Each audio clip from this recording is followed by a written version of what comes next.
ही भावना आहे त्यांची,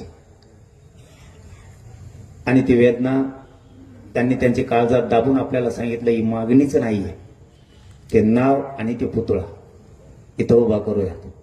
बोलताना ते बंधू बोलले म्हणून मी ते दादाला पण सांगितलं की जर त्यांना वाटत होतं माझ्यामुळे लेकरांवरती असं गोष्टी झाल्या तशा गोष्टी झाल्या तुमच्याकडून असेल किंवा कोणाकडून असेल तर ते सगळं मागं घ्यायचं, तर त्यांनी, मी आता बोलतो त्यांना इथं जाहीर याच्यात बोलण्यापेक्षा इथं बाजूला घेऊन दादाला बोलतो किंवा जवळ घर असेल तर घरी जाऊन बोलतो.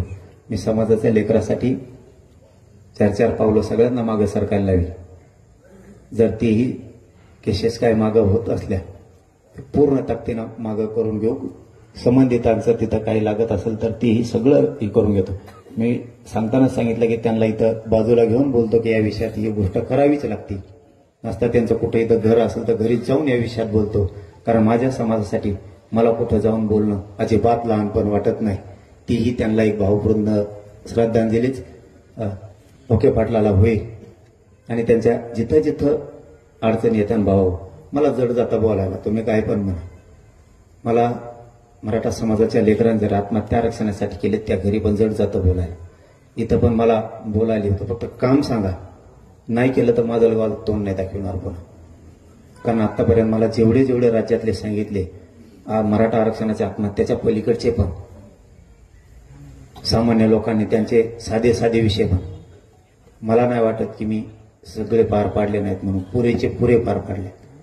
तसं तुमच्या सभागृहासाठी राजाभाऊंचं खूप मोठं ते स्वप्न होतं, त्याच्यासाठी पुतळ्यासाठी त्यांच्या स्वतःचे, त्याला तर माजलगावकर कमीच नाही पडणार. पुतळा म्हणजे ती घराची भावना आहे, त्यांच्या लेकरांचं, त्यांचा बाप त्यांना त्या लेकरांना कधी बघायचा, ते स्वप्न आपण पूर्ण करू शकत नाहीत म्हणल्याच्या नंतर आपल्यात कोणची माणुसकी जागी आहे. आणि बाकीचे काय काय विषय असतील मदतीचे पण, ते पण करायला तयार आहेत. आणि मला वाटत नाही की माजलगाव कमी पडत, माजलगाव दुसऱ्यासाठी कमी पडत नाही तर आपल्यासाठी काय कमी पडणार आहे.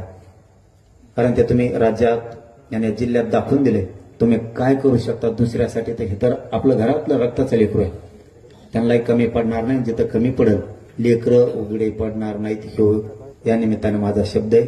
शिक्षणासाठी एखाद्या दिवस मी आता तुम्हाला 2 घंट्याच्या तात्याला निरोप देतो की कोणी घेतलेत म्हणून, म्हणजे आत्तापासून तर नोकरी लागेपर्यंत मोफत शिक्षणाला, म्हणजे त्यांचं असं नाही की 10वी पोतच केलं तिथून पुढे फीस मागितली, ते जितकं शिकतील तिथपर्यंत नोकरीला लागेपर्यंत एक जणाकडे देतो मी. 1-2 घंट्यात तुम्हाला वापस फोन करून सांगतो.